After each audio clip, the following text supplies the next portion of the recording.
ప్రభుత్వాన్ని కృష్ణా నదిలో మొన్న 65 టీఎంసీలు తక్కువ వాడింది. మన హక్కును కూడా వాడుకునే తెలివితేటలు లేవు. గోదావరి బనకచెర్ల ప్రాజెక్టు ఆపే విషయంలో ఇవాళ రాష్ట్రంలో కాంగ్రెస్ ప్రభుత్వం పూర్తిగా ఫెయిల్ అవుతున్నటువంటి పరిస్థితి ఉన్నది. బట్ ఏది ఏమైనా బీఆర్ఎస్ ఉన్నది, మేము వదిలిపెట్టాం. రాష్ట్ర ప్రభుత్వం ఫెయిల్ అయితే బీఆర్ఎస్ ప్రభుత్వం అవసరమైతే సుప్రీంకోర్టుకు వెళ్ళైనా సరే గోదావరి బనకచెర్ల ప్రాజెక్టును ఆపి తీర్థం, తెలంగాణ ప్రయోజనాలు కాపాడతాం. బీజేపీ నాయకులారా, తెలంగాణ మీద ప్రేమ ఉంటే వెంటనే గోదావరి బనకచెర్లను ఆపండి, తెలంగాణ ప్రయోజనాలు కాపాడండి అని చెప్పి నేను ఈరోజు డిమాండ్ చేస్తా ఉన్నా.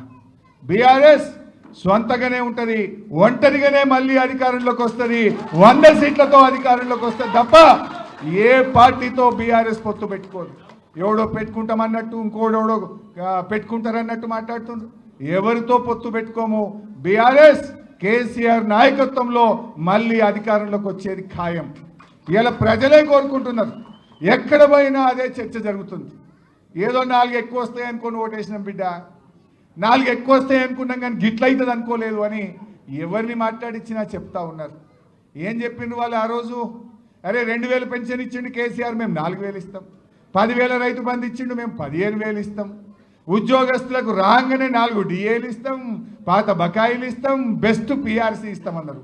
ఇప్పుడు మాట్లాడితే నన్ను గోసుక తింటామా అంటుండ్రు. ఏం మాట్లాడుతున్నావు నువ్వు? మరి వీళ్ళకేమో పైసలు లేవంటావు. నీకు అందాల పొట్టులకు పైసలు ఎడికెళ్ళి వచ్చినాయి?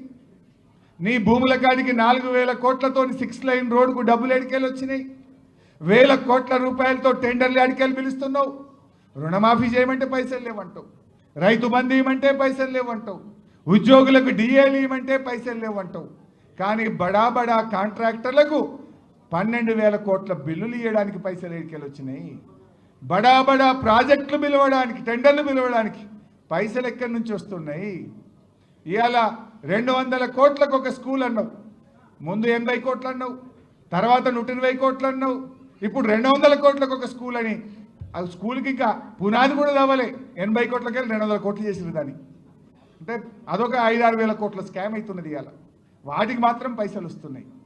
అంటే ఆయన ఎట్లా మాట్లాడతాడంటే తనకు అవసరం ఉంటేనేమో, తనకు జేబులు నింపే పని అయితేనేమో పైసలు రెడీ, ప్రజలకు ఇచ్చేదో రైతులకు ఇచ్చేదో, మా ఎస్సీలకో మా బీసీలకో మా ఎస్టీలకో ఓవర్సీస్ స్కాలర్షిప్ ఇవ్వాలి, ఫీజు రియంబర్స్మెంట్ ఇవ్వాలంటే మాత్రం పైసలు లేవంటాడు. నువ్వు ఏడాదిని అర్థమైంది.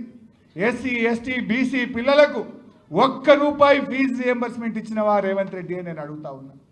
కాలేజీలు కోట్లకు పోతున్న పరిస్థితి, పిల్లల చదువులు ఆగిపోతున్న పరిస్థితి. ఎస్సీ ఎస్టీ బీసీల మీద ఉన్న ప్రేమ ఇదేనని అడుగుతా ఉన్నా. బట్టి విక్రమార్క ఉప ముఖ్యమంత్రిగా ఉన్న మీరు ఈ ఎస్సీ ఎస్టీ బీసీల మీద మీకు ప్రేమ లేదా? మాటల్లో కోటలు దాటుతున్నాయి.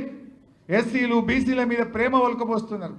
కానీ ఆ పిల్లల చదువులు ఆగిపోతుంటే ఏడాదిని అర్థం నుంచి ₹1 ఫీజు రియంబర్స్మెంట్ ఇవ్వకుండా ఈ అన్యాయం చేస్తుంటే మీకు కనబట్టలేదా అని చెప్పి నేను ఈరోజు అడుగుతా ఉన్నా. మనందరం బీఆర్ఎస్ కార్యకర్తలం, బీఆర్ఎస్ కుటుంబ సభ్యులం ఇవాళ చాలా ఇబ్బంది పెడుతున్నారు మన మీద. నిన్న కూడా గౌతమ్ను తీసుకుపోయి అరెస్ట్ చేసి రాత్రంతా పోలీస్ స్టేషన్లో పెడితే బీఆర్ఎస్ లీగల్ సెల్ అద్భుతంగా పోరాడి గౌతమ్ను బయటకు తీసుకొచ్చింది.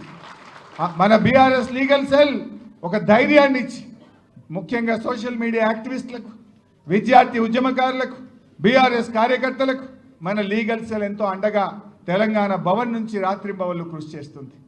ఇవాళ ఇప్పటికే కేటీఆర్ గారు కూడా చెప్పి ఉన్నారు, ఎవడెవడైతే అధికారులు ఇవాళ ఎక్సెస్గా ప్రవర్తిస్తున్నారో మనం కూడా తప్పకుండా రెడ్ బుక్లో రాసి పెట్టండి, వాళ్లకు తగిన గుణపాఠం చెప్తాం.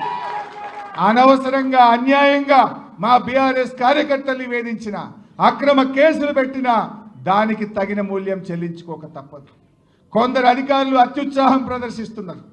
అతిగా ఉన్నాయి లేని పెట్టి కేసులు పెట్టి ఇవాళ ప్రభుత్వంతో మమ్మల్ని ఇబ్బంది పెట్టే ప్రయత్నం చేస్తున్నారు. తెలుసు మాకు ఏ అధికారి ఎక్సెస్ చేస్తుండో, ఎవరెవరు ఏం చేస్తున్నారో అన్నీ తెలుసు మాకు.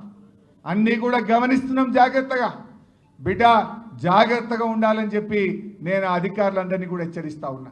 పోలీస్ అధికారులే కాదు, ఇతర అధికారులు కూడా ఉద్దేశపూర్వకంగా వివిధ సందర్భాల్లో మా కోఆపరేటివ్ చైర్మన్లను, మా సర్పంచ్లను, మా ఎంపీటీసీలను, మా జడ్పీ చైర్మన్ల మీదనో ఎంక్వైరీలు వేసుకుంటా కమిషన్లు వేసుకుంటా ఇబ్బంది పెట్టే ప్రయత్నం చేస్తున్నారు. విజిలెన్స్